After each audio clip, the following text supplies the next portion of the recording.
You guys have all taken Uber and Lyft. Well, I'm here to talk about a problem and how you get around town. Basically, drivers can't reach their customers because they have to either work for Uber and Lyft or a taxi company. The problem basically is that the company in the middle controls the relationship between the driver and the rider so that the drivers can't control their repeat business, and so they don't really have a proper control on how much money they can make. Drivers also have a few problems. So these companies do background checks, but riders do get exposed to significantly greater risk because they cannot choose who gives them a ride. Not only that, these companies, they charge a fee, and the drivers and riders can't really negotiate what that is. They just have to take it.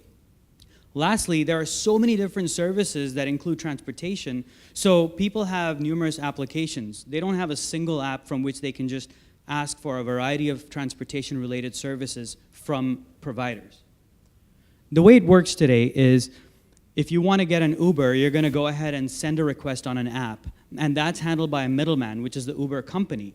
That charges a tariff, and then they hire a driver and send the driver over to you. You can't negotiate or talk to the driver before or after the process, and during the process, it's just looked down upon, so you have to go outside the system. Our solution to this is to just remove the middleman. RideConnect is a smartphone app that we've created so that drivers and riders can interact with one another in a private environment and negotiate. The highlights of our app are primarily private communities. Drivers can create communities and offer rideshare services to drivers and to riders, and riders can create communities of drivers that they have decided are trustworthy or giving them the kind of transportation services they need. Drivers and riders can negotiate rates so that they can agree on something that works for both of them.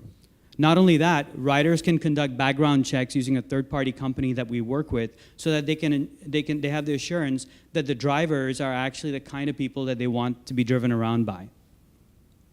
We've developed a dual-use product, and it's available in the App Store right now. The app costs 99 cents to download, and here's how it works. Basically, once people install it, riders can go ahead and schedule their posts or schedule their rides, or they can send out a ride request immediately to all the drivers in the vicinity. Drivers can also announce their availability on the ride board. Drivers and riders can negotiate the price, and then drivers don't actually have to charge any money if they want to give somebody a free ride. However, after 10 free rides a month, drivers would have to subscribe to our premium service, which includes a number of additional options such as billing systems, customer service, as well as video archiving of the ride that would protect the driver in case of liability. What my ask for you today is to introduce us to people.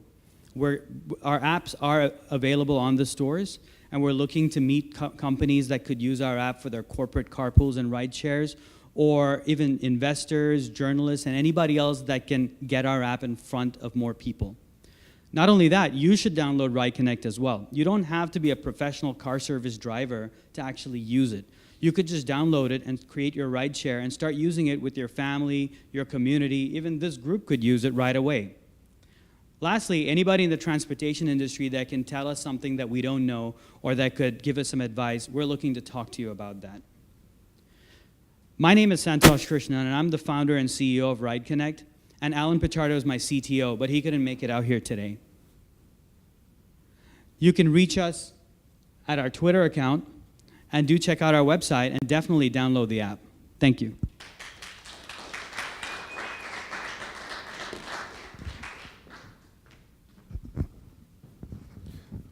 What if I don't want to drive you, but I wouldn't mind letting you borrow my car? Can your app do that? Say that again? If I don't really want to drive you, but I wouldn't mind letting you borrow my car. Yeah, you could do that. So basically, you could either have somebody drive your car for you, or you could just have somebody else. You could have somebody else drive your car for their purposes. It's something that you would negotiate with them within the app. How many downloads do you have? We have 320 so far, and in the past 2 weeks, the repeat usage has gone up like 200%. So people are starting to use it more and more. Yeah, I mean, if you get numbers, then that proves everything wrong. But like HomeJoy, which was a home service on demand, they shut down because of disintermediation. Lyft and Uber does not get disintermediated. Like nobody wants to ask their driver for the contact information. They like the availability, but you're providing disintermediation. So like if your numbers work out, that's awesome, but like your business model is based on, do you understand what I'm saying? Yeah, so our angle basically is focused around privacy, in the sense that there are various situations where, and we have actually conducted some surveys that support this, where people are interested in having access to drivers on an ongoing subscription model, as opposed to, so they can choose to pay the driver directly or not, and so we don't actually force them to charge. That's the negotiation between the drivers and the riders. But as far as what you're saying, Lyft and Uber don't want drivers to go directly to the customers, absolutely. However, we allow that in our model, and that's an advantage to customers, to riders. But what I'm saying is that no one's disintermediating it. So in other words, like your whole business model is based on the fact that people want the direct connection with their driver. Well, but quite to the contrary, there are adequate news reports, and frankly, every time I take a Lyft, the driver does give me the business card. So wherever I've traveled, I've actually kept in touch with my drivers, and I just call them up. So I'm not sure where you're taking a ride. Well, there are several other providers, Via being one of them, Lyft being the other, and depending on the city, the market's a little different. But generally speaking, there's a group of customers that don't care about this, but there's a pretty large group of customers that do. Kind of piggybacking off of that, so privacy.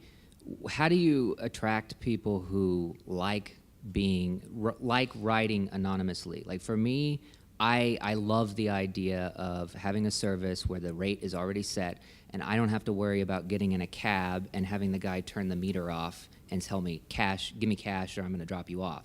I mean, that was a big problem, especially in Austin, that I experienced, and so Uber and Lyft have definitely filled that void. How do you fill that void as far as, yeah, for riders that want to remain anonymous, don't want to have a connection, and definitely don't want to have to mediate the price? So if I'm understanding you right, the rider wants to remain anonymous. So what we do is, there are people that you already know, whether they're a driver that you met last week and then you've decided to exchange phone numbers or whatever it may be, and you've already revealed your information to them. But if there's anybody outside of your social network, then in our app, your personal information is actually hidden. We try to take as little information from you as possible. We actually don't want to know anything more than the bare minimum. Even in terms of our background check, we actually work with a company that uses blockchain technology, and the idea behind that is none of your personal information that's used in the background check is ever shared. It's just your public key that's ever shared to unlock only that information that you need to share from your background check with the people that are requesting it.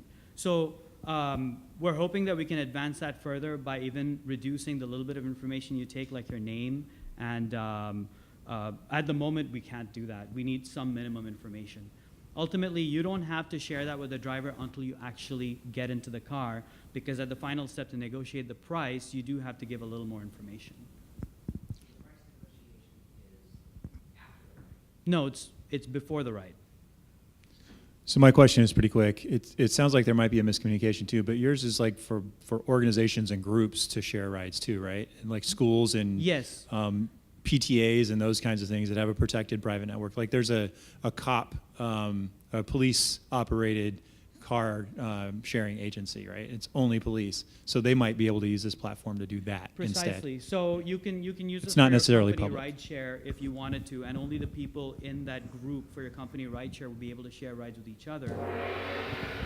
But yes.